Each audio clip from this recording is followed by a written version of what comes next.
Última charla de Leñe de Fantástico de estos dos fantásticos y maravillosos días que hemos pasado con todos vosotros, construyendo mundos, reflexionando sobre sus sombras y sobre sus luces.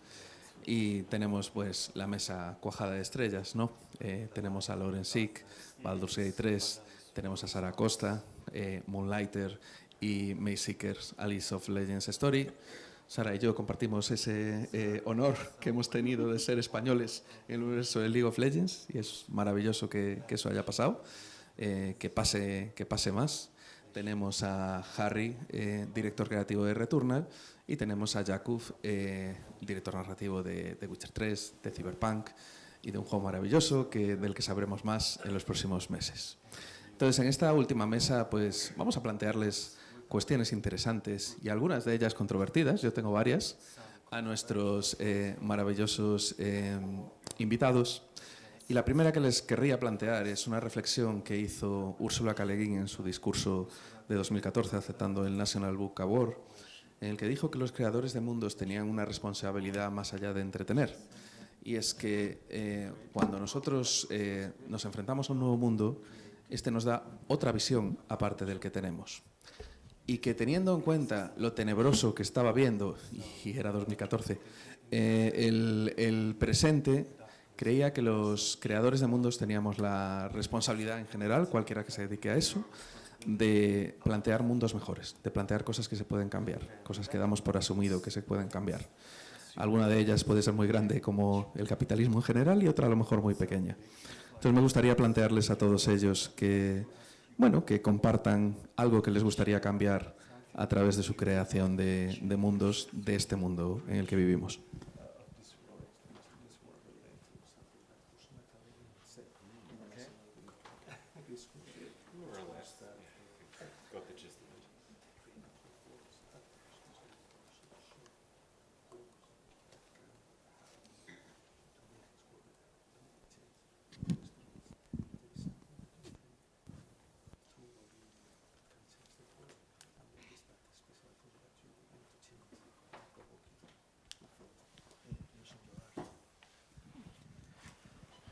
Wow, starting out heavy.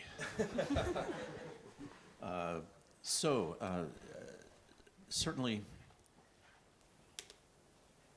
when I set out to work on a game, I'm often involved in the world building and the background. That's one of my specialties for many years.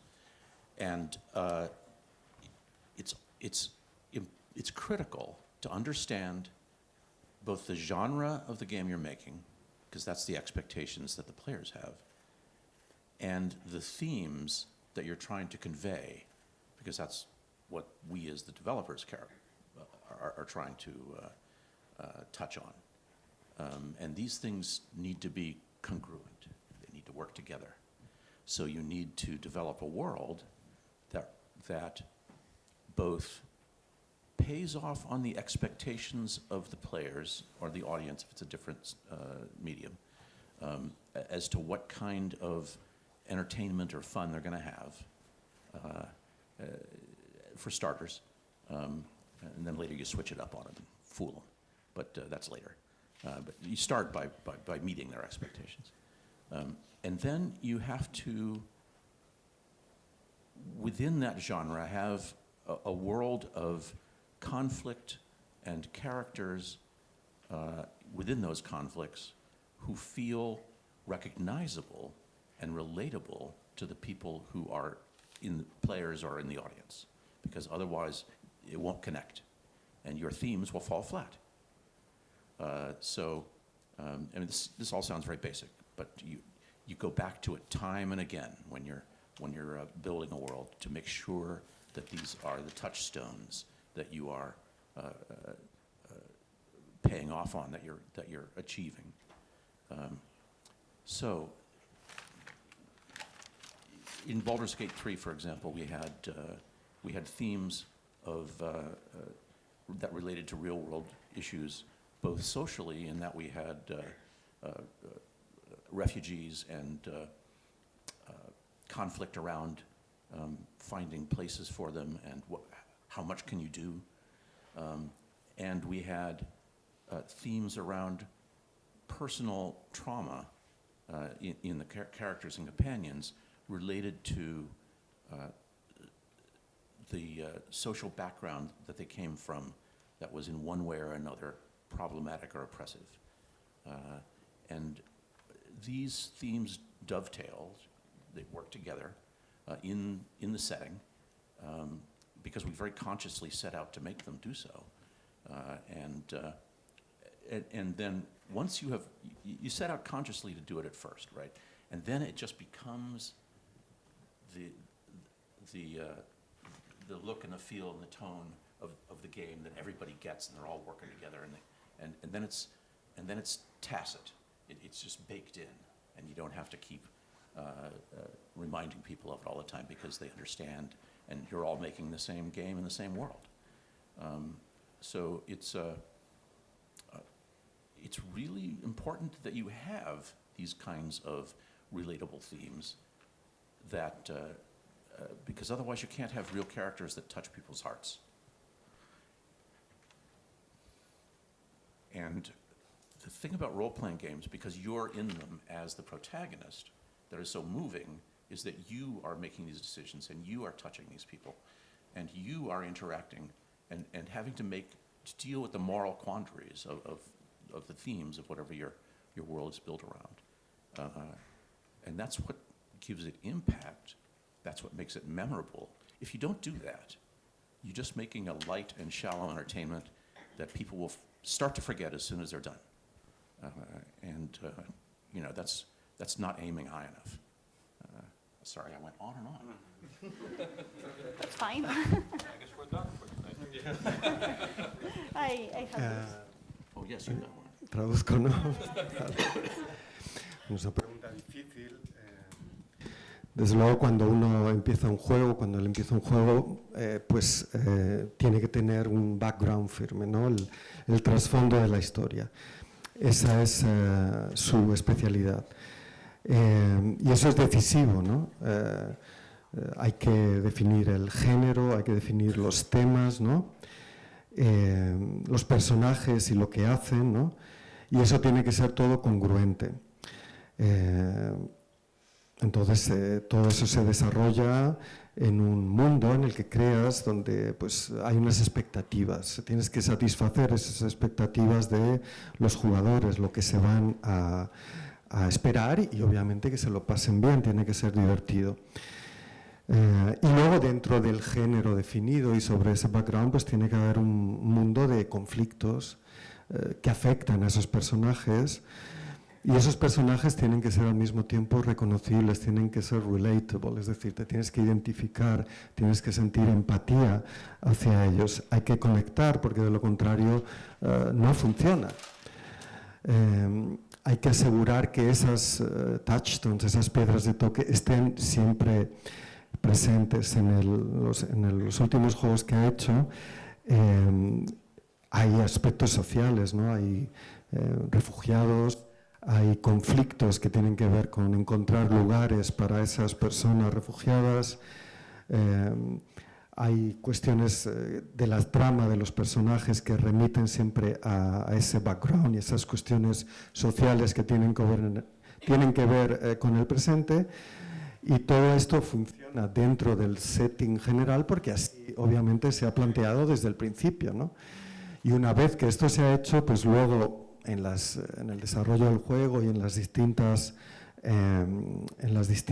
versiones ya no tiene que estar tan presente, puede ser más tácito porque ya está bien definido y no hace falta estar recordándolo en todo momento, ¿no? Pero, como ha dicho, tiene que haber una afinidad, una identificación, un reconocerte en los personajes, porque si no, no tocas los corazones, ¿no? En los videojuegos de rol, tú eres el que tomas las decisiones, el que te enfrentas a los límites morales, ¿no? Y eso, pues, tiene que tener un impacto, tiene que ser memorable, tiene que ser algo que recuerdes luego. De lo contrario, pues, es mero entretenimiento, es un pasatiempo que enseguida se olvida. Vale, creo que esto funciona, sí, ¿no? Vale. Jolín, buena preguntita para empezar, A ver, sí que nosotros es cierto que en Digital Sun los juegos que hemos hecho nunca han tenido una pretensión de cambiar el mundo o de tratar temas muy hondos. Nosotros siempre hemos sido más de pensar en una experiencia, unos temas también, como decía Lorenz, sobre todo experiencias con las que más o menos nos podemos reflejar y hablar sobre ellas y con suerte pues que eso resuene con alguien y hacer el día un poco mejor. Yo es una cosa que sí que me gusta cuando estoy haciendo un juego, pensar en la forma en la que estoy tratando esto va a hacer que, al menos con que una persona en el mundo al jugarlo sea un poquito más feliz, yo estoy muy contenta. Por ejemplo, Mayseeker, que es, digamos, al final League of Legends es el universo más grande en el que hemos podido trabajar, que nos venía dado. Coger ese mundo, coger el personaje de Sylas y decir, vale, con este contexto que tenemos, ¿qué podemos contar? ¿Qué temas tenemos aquí? ¿De qué podemos hablar? Y aquí es donde viene, pues, en la región de Demacia hay una revolución de magos porque están siendo perseguidos por lo que son, que es algo que de cierta forma te puedes identificar y lo puedes llevar a cosas muy actuales, es decir, vale, vamos a hablar sobre ello, vamos a hablar sobre estos magos que se tienen que esconder, que no se pueden mostrar como son realmente, vamos a mostrar distintas facetas, vamos a mostrar un grupo de gente diversa, luego vamos a hablar sobre Sylas, esta persona que es marginada completamente y tiene que asumir un rol de liderazgo, que es una cosa que nos pasó un poco a los directores de Mayseeker, que éramos bastante rookies y de repente tuvimos que llevar un proyecto gigante hacia adelante. Entonces, por ejemplo, con el tema de hacer unos personajes bastante diversos, recibimos muchos comentarios de gente muy contenta porque se había sentido reflejada en esos personajes. Y yo, para mí, esos comentarios valen más que cualquier review positiva de Steam o cualquier premio o lo que sea. Entonces, creo que es un poco eso, al final. Yo al menos no tengo la pretensión de voy a cambiar el mundo, voy a hacer un lugar mejor como tal, pero si, oye, si a 2 o 3 personas les alegro el día con lo que he podido hacer, pues me parece maravilloso.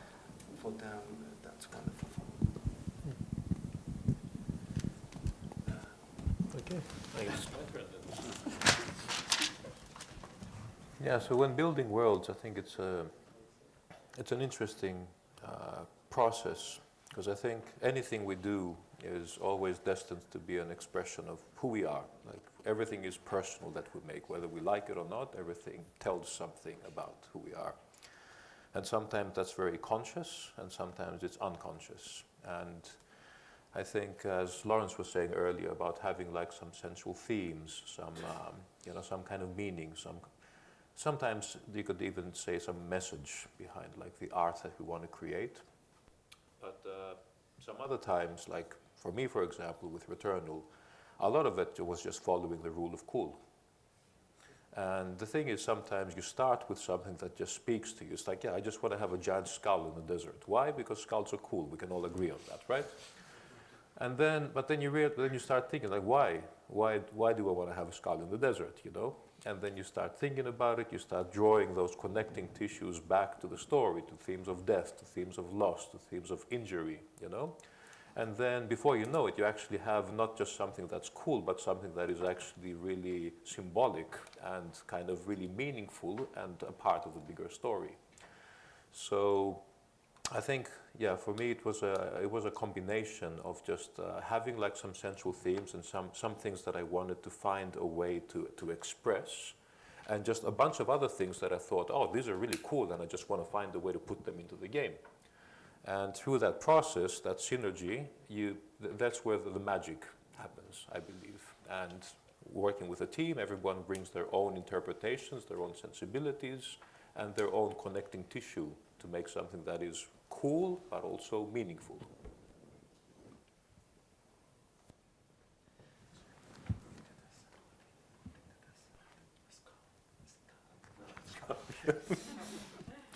Ok. Bueno, crear mundos es obviamente interesante, pero siempre hay una dimensión de expresión personal, ¿no? De lo que somos como creadores. A veces es consciente, otras no. Tú pues planteas temas, mensajes, significados claramente y a veces no. Y otras veces, como en Returnal, pues empiezan con un tema y de repente, ¿no? Pues hay dimensiones de muerte, de pérdida, etcétera, Y luego pues algo aparece en la historia, como por ejemplo pues meter calaveras en el desierto, ¿no? Porque podía quedar muy bien, ¿no? Entonces se trata precisamente de esa combinación de temas, ¿no? Que tienen que ver con la expresión personal y luego de cosas pues que molen, ¿no? Cosas cool como este caso. Y en esa sinergia, en esa combinación está la magia, ¿no?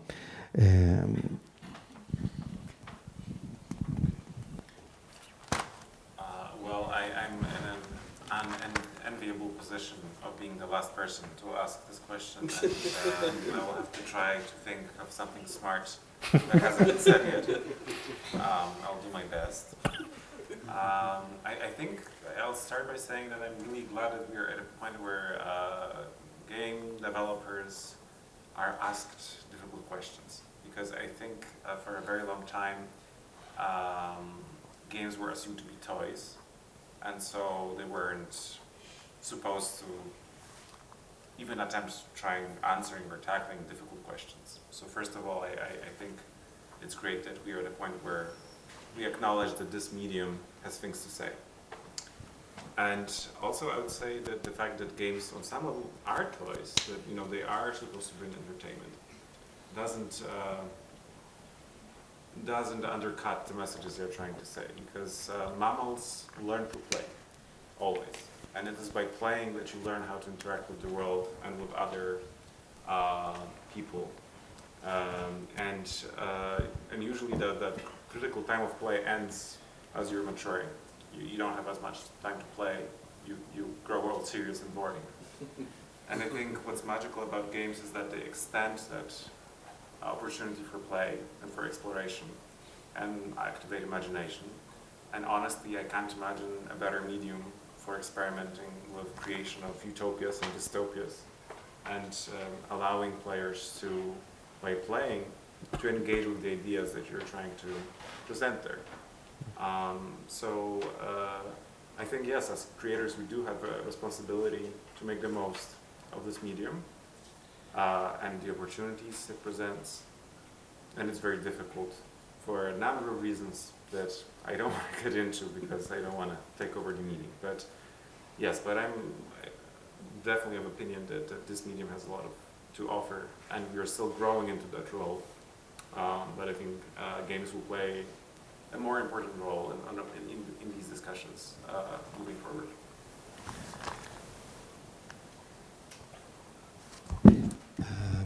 Bueno, es el último, así que ocupa la posición envidiable de tener que decir el último algo inteligente sobre esto, ¿no? Pero bueno, está contento, ¿no?, de que se le pongan a alguien que desarrolla juegos, que escribe juegos, preguntas difíciles, cosa que no era habitual, porque se entendía que pues, los videojuegos y los videojuegos de rol pues, son juguetes, ¿no? Nada que tenga que ver con responder por parte de sus creadores a preguntas difíciles, ¿no? Así que está bien que se reconozca, ¿no?, que se pueden decir cosas importantes, pero no dejan de ser juguetes, ¿no? Cosas con las que jugar. Pero hay que recordar que los mamíferos que somos pues aprenden jugando, ¿no? Aprenden la relación con el mundo, la relación con los otros, la interacción, ¿no? Y eso pues se acaba al madurar, y al hacerse adulto pues se vuelve aburrido y previsible, ¿no? Y lo bueno es que los juegos pues permiten volver a esa dimensión precisamente de juego, de desarrollo de la imaginación, ¿no? Lo mejor en esta creación de utopías, de distopías, ¿no? Es esa creación de ideas, ¿no?, que hay en los videojuegos, y uno tiene la responsabilidad como creador de hacerlo mejor. Hay muchas dificultades, pero está claro que este medio, y está bien que se reconozca, tiene mucho que ofrecer y tiene que jugar un papel, esperemos, cada vez mayor en este sentido. Es que seguro que, como todos los que estáis ahí, hemos oído muchas veces de que la mejor forma de aprender es divirtiéndose, y ese es el gran poder de los juegos, ¿no? Que a lo largo de la vida nos han ido educando y durante mucho tiempo habíamos oído, pues yo que sé, como los géneros no realistas, pues se consideran, pues eso, una arma de evasión, y mientras tanto estaban aprovechando este disfraz para poder mandar los mensajes más osados, atrevidos, aleccionadores, reflexivos, y haciéndonos ser un poco mejor ciudadanos. Y como decía también Sara, muchas veces en la vida ni siquiera hace falta que esta obra tenga una reflexión muy profunda, sino a veces en la vida solo necesitas que mejore una de tus tardes, ¿no? Haciéndote lo pasar bien, si a lo mejor tienes una vida de mierda o tienes un mal día o sencillamente quieres evadirte, porque la evasión también es maravillosa en determinados momentos. Y yo creo que los géneros no realistas, y es por lo que estamos todos aquí, nos han mostrado las dos cosas al mismo tiempo, que es otro que otros campos no pueden hacer. Y como Harry decía antes en la primera charla, que es necesario a veces saber de dónde venimos para saber dónde estamos, yo quiero saber cuál fue ese mundo oscuro, esa distopía, ese primer lugar que a ellos les hizo enamorarse con este género y querer hacer ellos lo mismo. O sea, en esa época en la que estaban abriéndose al mundo lector o de ver películas o de jugar a juegos, ¿cuál fue ese mundo ajeno que les hipnotizó y que les hizo querer hacer lo mismo a ellos?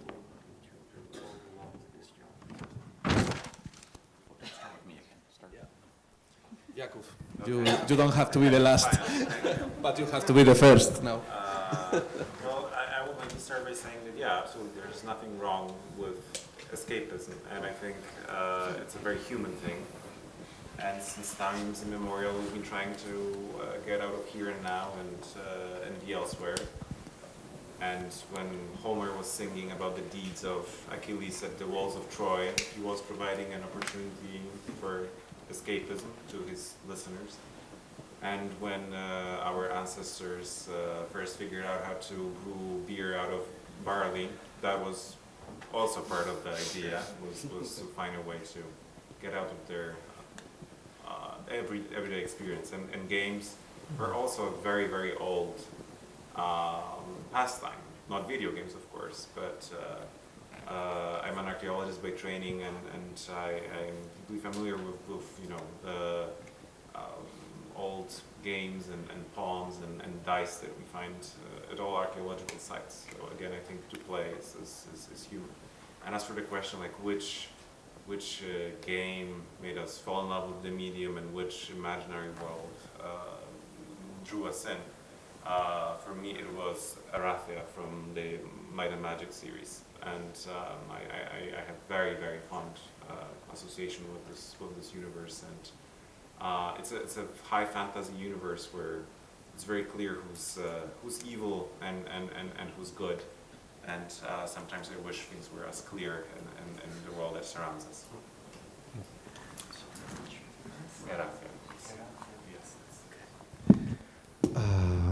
Bueno, no hay nada malo en que haya una evasión en el escapismo, ¿no? Es algo humano. Desde siempre uno aspira a salir de la cotidianidad y estar en otro lado.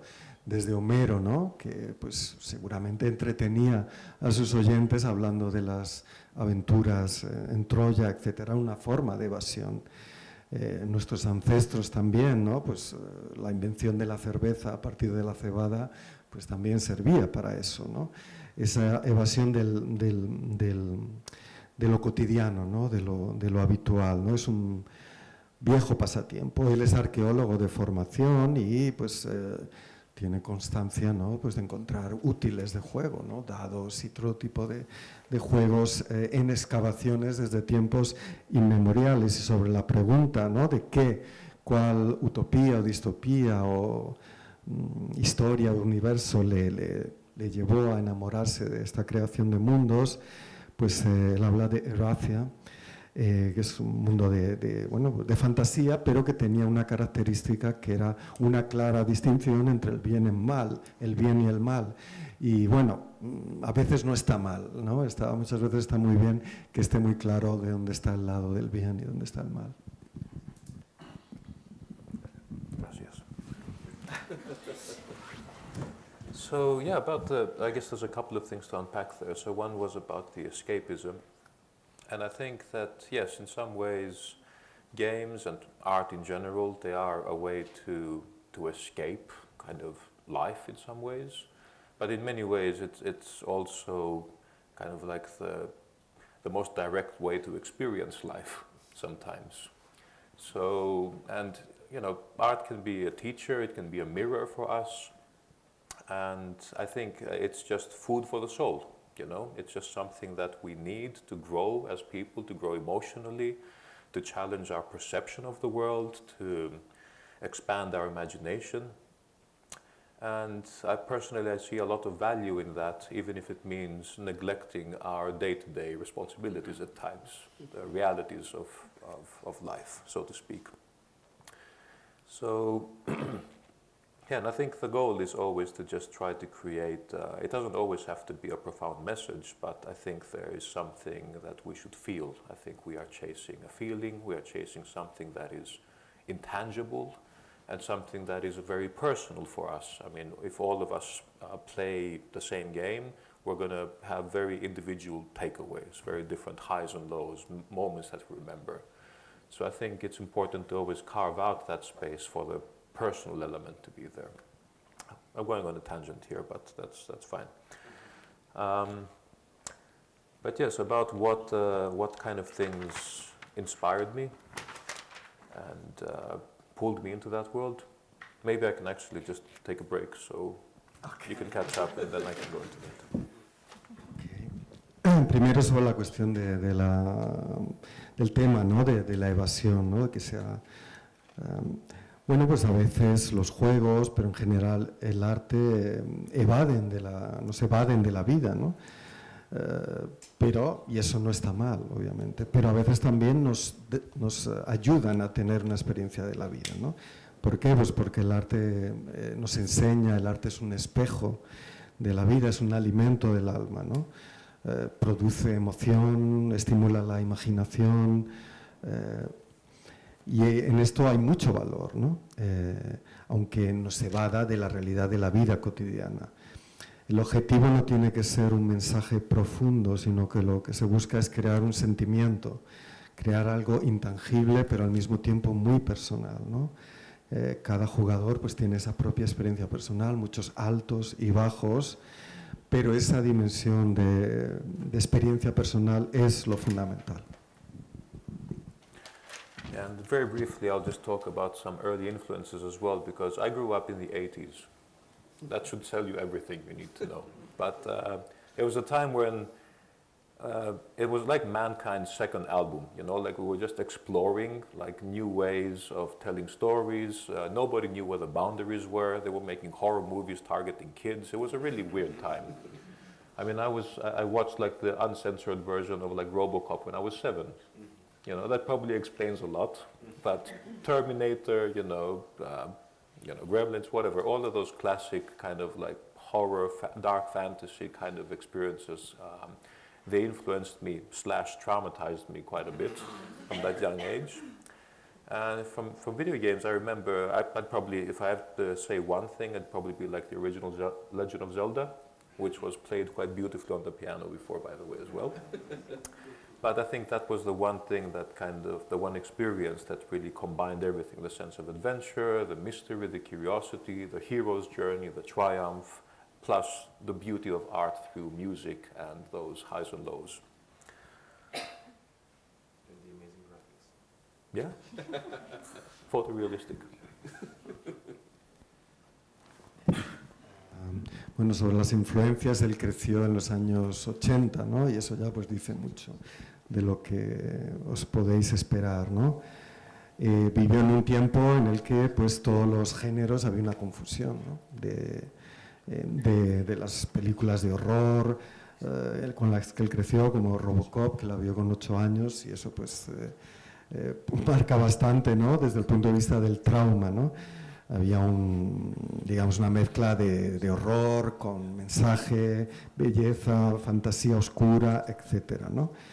Y desde el punto de vista de los videojuegos, Legend of Zelda. Yeah, Legend of Zelda. Uno que le marcó pues fue Legend of Zelda, ¿no? Donde tenías pues misterio, triunfo, belleza, ¿no? Esa fue la primera experiencia y, como él decía, pues unos grafismos, ¿no? Fantásticos al mismo tiempo. Sorry, I know that took like half of our time. No, está perfecto. Sarah doesn't need to be translated. Vale, de la primera cuestión sobre el escapismo creo que no voy a decir nada más. Perdón. Sí que es cierto que yo con el tiempo cada vez como que le doy más valor a mi tiempo, entonces como que exijo bastante a los juegos que juego que me estén contando algo, que hagan algo un poco distinto.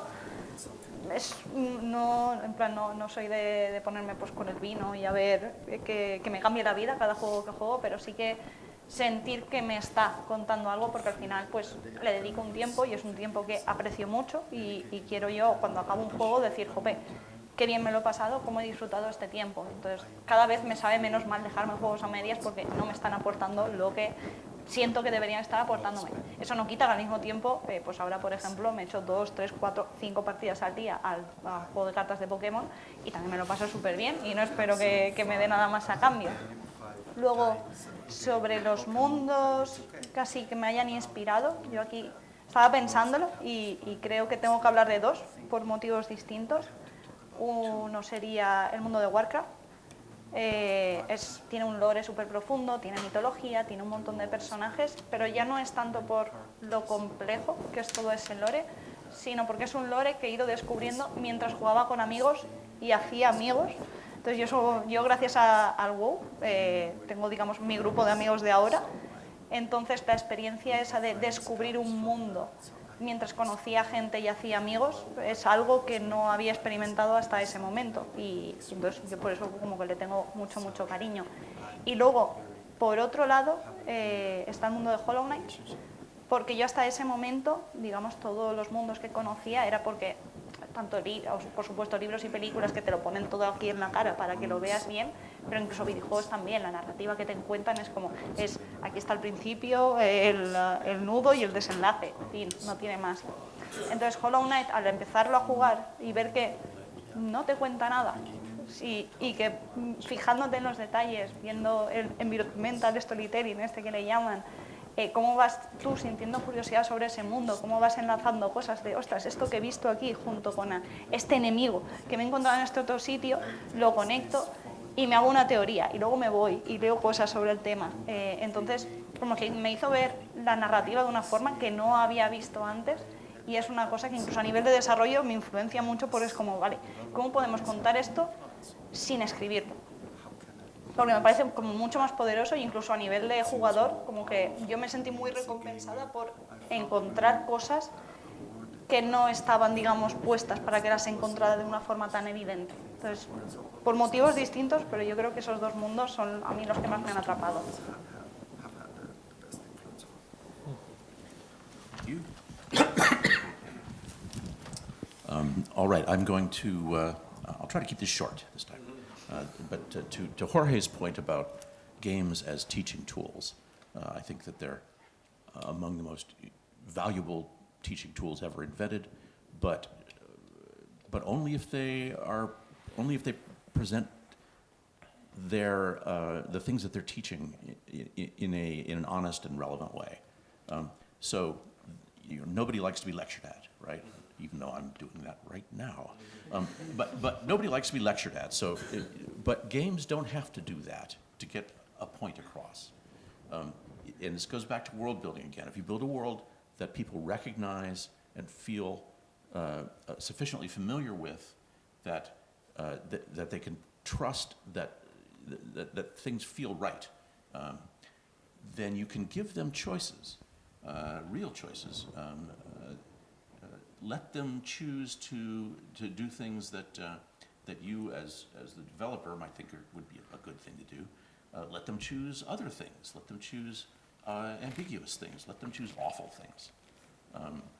But make sure that the results of their choices are honest consequences, consequences that feel right, consequences that are not softballing the issue or make sure that when you choose to do something awful and something awful happens in response, that there's your lesson and it's not a lecture and it goes right to your heart. So that's the way that I see that games can be really good teaching tools. But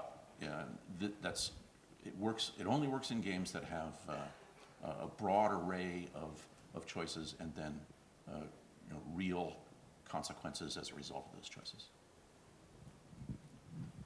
Also, could you tell us some work that really inspired you on your career? Daños and Dragons is obvious, but maybe Alejandro Dumas? Some work that really inspired me.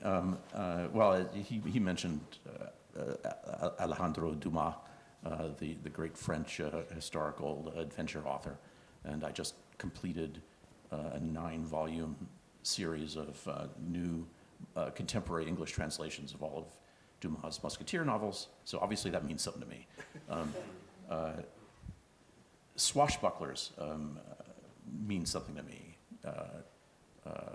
Robin Hood means something to me. These are people who stand up for their own personal code of what's right, regardless of what the society tells them. That's why I write about those kinds of individualistic heroes.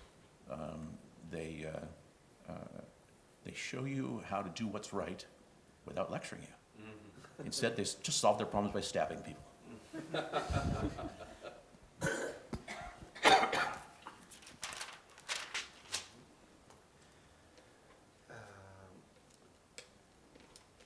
Por supuesto, los juegos son algo que ofrecen enseñanza, ¿no?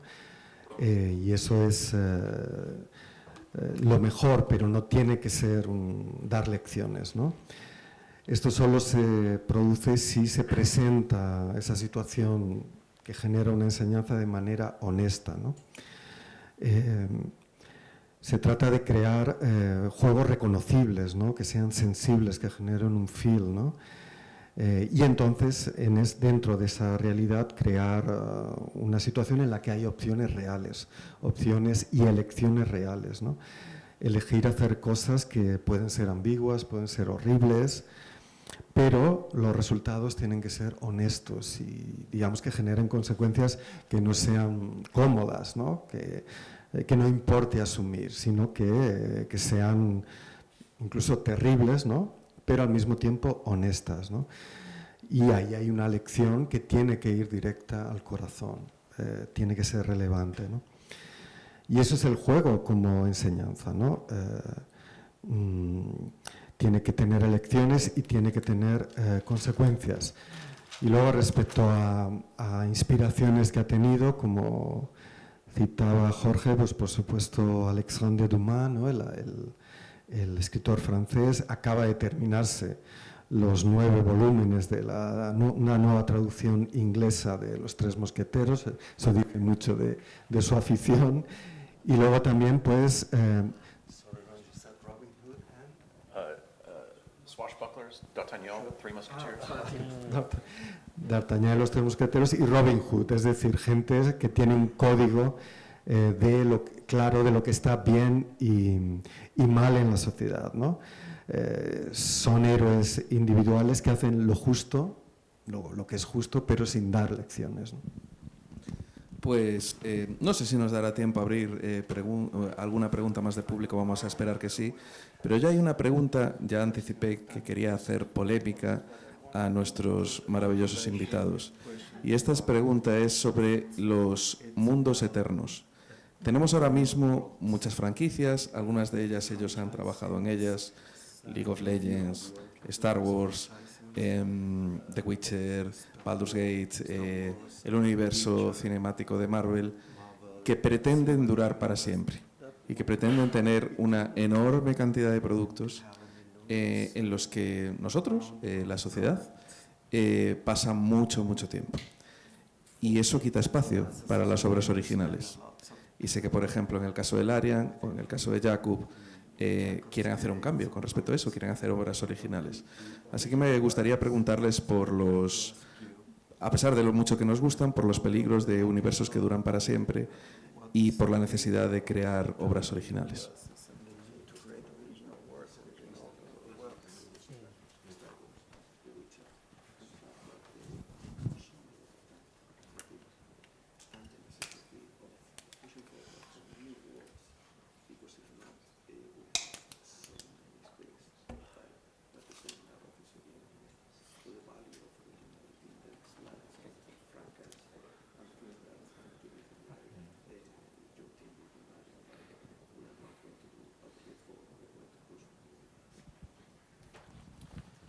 Yes, well,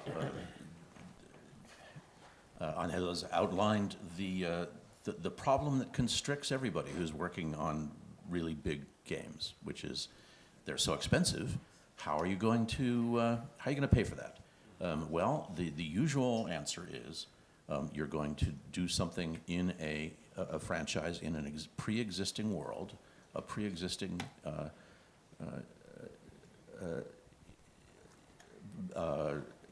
world of stories and backgrounds that are well known, because those are pre-sold. People already know what to expect. They think they know what kind of fun they're going to have. They want more of that stuff, and just give them more. The problems with this are obvious. The people who control those IPs, those intellectual properties, are not the people who are making the games, and they often impose arbitrary restrictions on what the game developers can do. That makes it really hard to work with them, and sometimes these restrictions are retroactive, like you make something and then you show it to them and they say, nope, can't do that. And there goes 6 months of work. So that's problematic.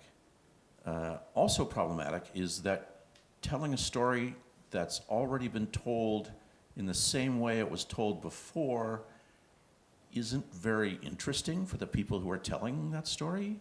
And not only that, though audiences think they want that, when they get it, it just is a little flat because they're not getting anything that they didn't have before. You know, they think they want more, but what they really want is more with a twist. But if the IP holder won't let you do the twist, then you're stuck. So things get very rigid in those franchises. Now, when we did Baldur's Gate 3 at Larian, this is obviously in the Dungeons & Dragons worlds, which are held by an IP owner that is not known for their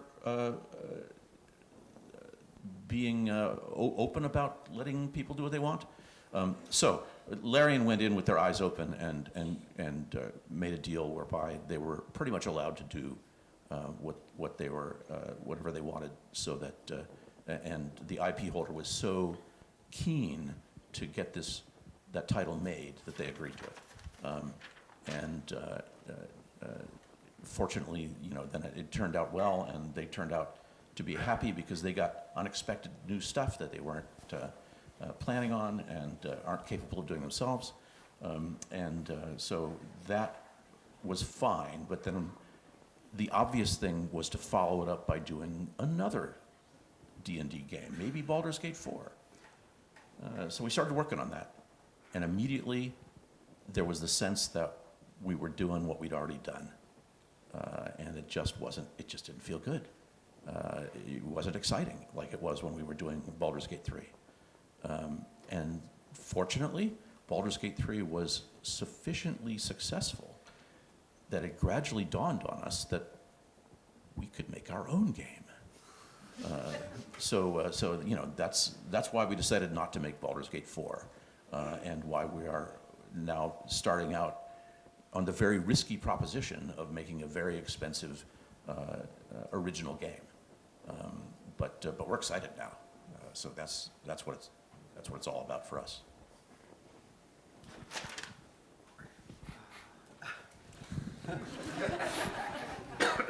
El problema, claro, es trabajar con estos grandes juegos, ¿no? Que además son muy caros. Tienes que trabajar, en este caso de las franquicias, en un mundo preexistente, ¿no? Y prescrito, y además, en cierto modo, el juego ya está comercializado, ¿no? Porque hay un público que lo está esperando, que ya sabe lo que más o menos quiere y está esperando. Y aquí, pues, la dimensión problemática es obvia, ¿no? Tienes esas limitaciones y luego está la gente que controla la propiedad intelectual. Y esta gente no es creadora de juegos. Y a menudo pues imponen restricciones arbitrarias, ¿no? Que a veces tienen un efecto retroactivo en un momento dado del desarrollo del juego. En un caso pues, en el que él participó, pues, les dijeron una cosa que habían presentado, esto no lo podéis hacer, y eso significó echar por la borda 6 meses de trabajo, ¿no? Otro problema es también pues que tienes que contar una historia que más o menos ya está prescrita, ¿no? Y que, bueno, el público la espera, pero a veces pues queda muy banal y también el público siente que es muy banal. Así que hace falta un twist, hace falta un giro. Y a veces ese giro no está permitido por los que controlan la propiedad intelectual, ¿no? Y eso hace que la situación, el ambiente o los límites sean muy rígidos, ¿no? En el caso de Baldur's Gate, pues claro, está claro cuál es el background, es el universo de Dungeons and Dragons, etcétera, ¿no? Y más o menos en Larian pues podían hacer lo que querían, sabían bien digamos lo que tenían para poder trabajar y también lo que no se esperaba y que podían introducir, y ahí salió muy bien. Ahora, cuando se plantearon hacer Baldur's Gate 4, ¿no? Pues ya se veían con esas limitaciones, ¿no? Generadas por la franquicia, ¿no? Y ya no era lo mismo, ya no era, por así decirlo, divertido ni atractivo, ¿no? Pero bueno, como en la Baldur's Gate 3 pues tuvo mucho éxito, se dieron cuenta que, bueno, pues podemos hacer otro juego completamente diferente, ¿no? Y aunque sea caro, pero completamente original. Y bueno, y todavía pues obviamente no puede contar nada y ya veremos cómo sale. Who wants to jump in? Yo misma. Vale, creo que no hay un problema de por sí en que haya mundos que tiendan a ser infinitos, siempre y cuando haya gente que siga queriendo crear cosas para esos mundos. Creo que Lorenz lo ha marcado muy bien, en el sentido de que cuando, digamos, la exigencia de seguir con un mundo viene de gente que no está creando ese mundo, que es simplemente, o sea, cuando tú de un videojuego que ha tenido un éxito maravilloso, haces la segunda parte solo porque es seguro, estás matando la creatividad, porque esa decisión seguramente no ha venido de una persona que está llevando ese juego. Entonces ahí tenemos un problema. Ahora, mientras haya gente dispuesta a seguir creando ese mundo y gente que sigue interesada en ese mundo, a mí me parece genial. Yo aquí pongo el ejemplo de League of Legends. Yo era fan del LoL antes de empezar con Mayseeker, entonces para mí la idea de hacer un videojuego en el universo de Runeterra era espectacular, porque era un mundo al que yo le he dedicado muchísimo tiempo, más del que me gusta admitir, pero y podía aportar mi granito de arena a ese mundo y saber que no iba a ser una cosa de hago esto y aquí se acaba, sino que y luego otra persona lo seguirá. Pero además, una cosa muy chula que tiene League of Legends es que el mundo de Runeterra no es Demacia, el juego que hicimos nosotros es Demacia, es Freyr, es Piltover, que ahora es para Arcane, entonces tienes como mucho, o sea, es un mundo muy, muy diverso que puede contar muchísimas historias y no para de crecer. Y sigue habiendo gente que quiere crear cosas en esos mundos y, por supuesto, muchísima gente que quiere seguir conociéndolos. Entonces, yo, por ejemplo, yo sabía que no quería hacer un Mayseeker 2, porque yo soy así, yo hago una cosa, la acabo y yo me quedo satisfecha y prefiero otra cosa, pero no me hubiera importado hacer otro juego en el mundo de Runeterra, porque digo, bueno, pues ya hemos tocado Demacia, pues vamos a buscar otra región. Era una cosa que no me importaba. Entonces, bien a los mundos infinitos, por así decirlo, siempre y cuando venga de que hay gente que quiere seguir trabajando en esos mundos porque les siguen pareciendo interesantes esos mundos, no porque les interesa el dinero que dan esos mundos. En el momento de la decisión viene de, no, vas a seguir trabajando en este mundo porque me llena el bolsillo, pues bueno, no está tan bien, ¿no? Okay. Do you want to jump in, just to mix it up? There's a real risk that I will say exactly the same thing as Sarah did, because I didn't quite understand. So bear with me if I say the same thing. Well, I think as an artist, you know when the lemon is dry and there's nothing left to be squeezed out of it. But that doesn't necessarily convince the business people, because they really like selling like lemon juice. So they ask you to keep squeezing and squeezing and squeezing. It's unfortunate because when you keep telling the same stories about the same characters, it starts feeling dead. There are no surprises, there are no new messages, there are no emotions. You're just going through the motions, repeating the same thing over and over. And I think it burns out both the creators and the audience. And you know, the theme of this festival, as far as I understand, is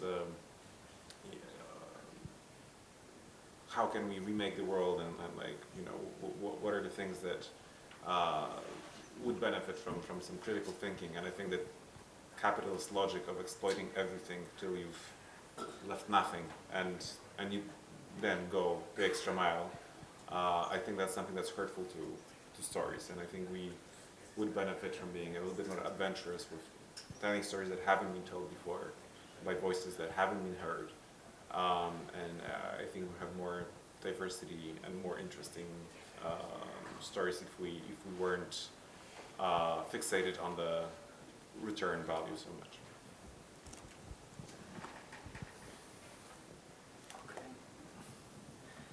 Bueno, Como han sido tan amables de dejarme descansar un poco, pues no han oído lo que ha dicho Sara, pues Jacob dice igual se repite. No es el caso. Lo que sucede, ¿no?, es que pues con las historias pues se exprimen, ¿no?, como un limón hasta que ya no sale jugo, ¿no?, como un limón seco. El problema es que la gente, digamos que business people, ¿no?, los empresarios del asunto, pues quieren seguir, no entienden esto y quieren seguir exprimiendo el limón a toda costa. Y esto es una pena, porque cuando se repite la misma historia, pues termina siendo algo muerto, donde no hay sorpresas, ¿no?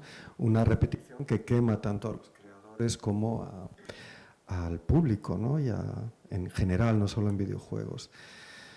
Y como el tema del festival Eñe, ¿no?, pues se ha entendido bien, es como rehacer el mundo de maneras que puedan ser benéficas, ¿no?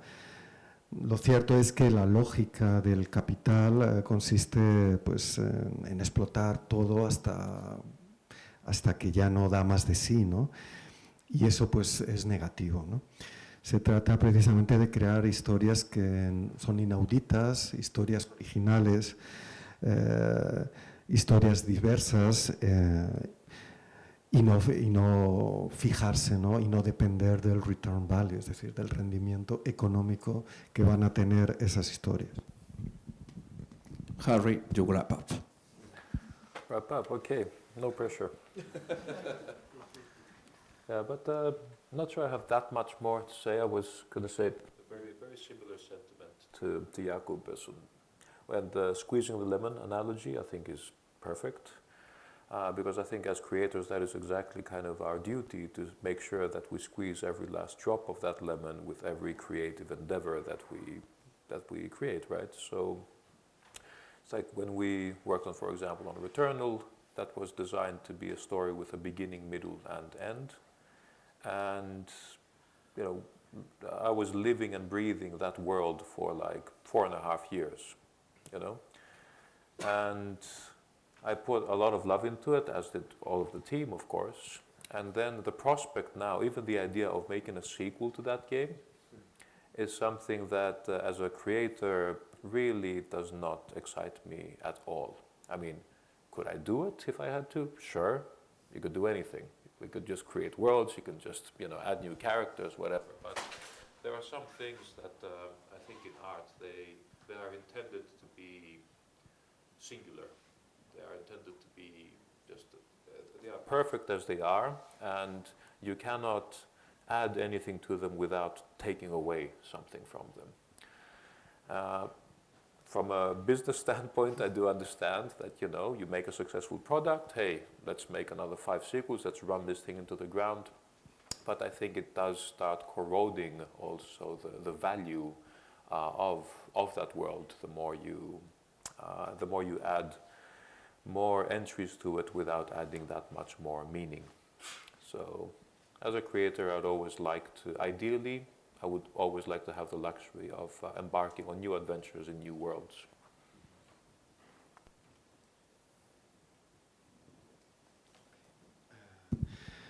Bueno, me parece muy bien y piensa un poco en los términos de la metáfora de Jacobs, el limón, ¿no? Y exprimir el limón hasta el final, hasta que no queda nada. Y como creadores que trabajan en esta industria, pues se nos obliga a exprimir hasta la última gota de los limones que creamos, ¿no? En su caso personal de Returnal, pues él hizo una historia con un inicio, con un digamos, con una parte media y con un final, y eso le llevó 4 años y medio, ¿no? De su vida, y en ello puso mucho amor, también lo puso el resto del equipo, ¿no? Y bueno, y cuando se plantea la cuestión de una secuela, pues la verdad es que no le mola mucho, ¿no? No le atrae mucho, ¿no? Si tiene que hacerla, de acuerdo, se pueden introducir más personajes, etcétera, pero en el arte hay cosas que son singulares, hay creaciones que son singulares, que son perfectas de suyo, ¿no? Y que si añades algo, pues quitas algo al mismo tiempo, las empobreces, ¿no? El punto de vista empresarial, pues se puede entender, ¿no? Pues vamos a hacer 5 secuelas, ¿no? De ello, pero lo que es inevitable es que eso corroa el valor de ese mundo, ¿no? Que lo empobrezca, ¿no? Así que la posición ideal sería estar siempre en condiciones de crear nuevos mundos, ¿no? Y no de exprimir el limón. Bueno, pues creo que los hemos exprimido hasta la última gota. A los invitados y a nuestro maravilloso traductor, y también a vosotros, que creo que os lleváis una cantidad de ideas y de mundos y de cosas de pensar en estos 2 días realmente maravillosa. Jorge y yo somos de la creencia de que hacemos esto por vosotros, por ellos también, porque nos encanta traer gente así de maravillosa, pero sois vosotros el objetivo final de todo lo que hacemos, y lo único que os pedimos ya, antes de ponerle punto final, es que les deis un maravilloso aplauso.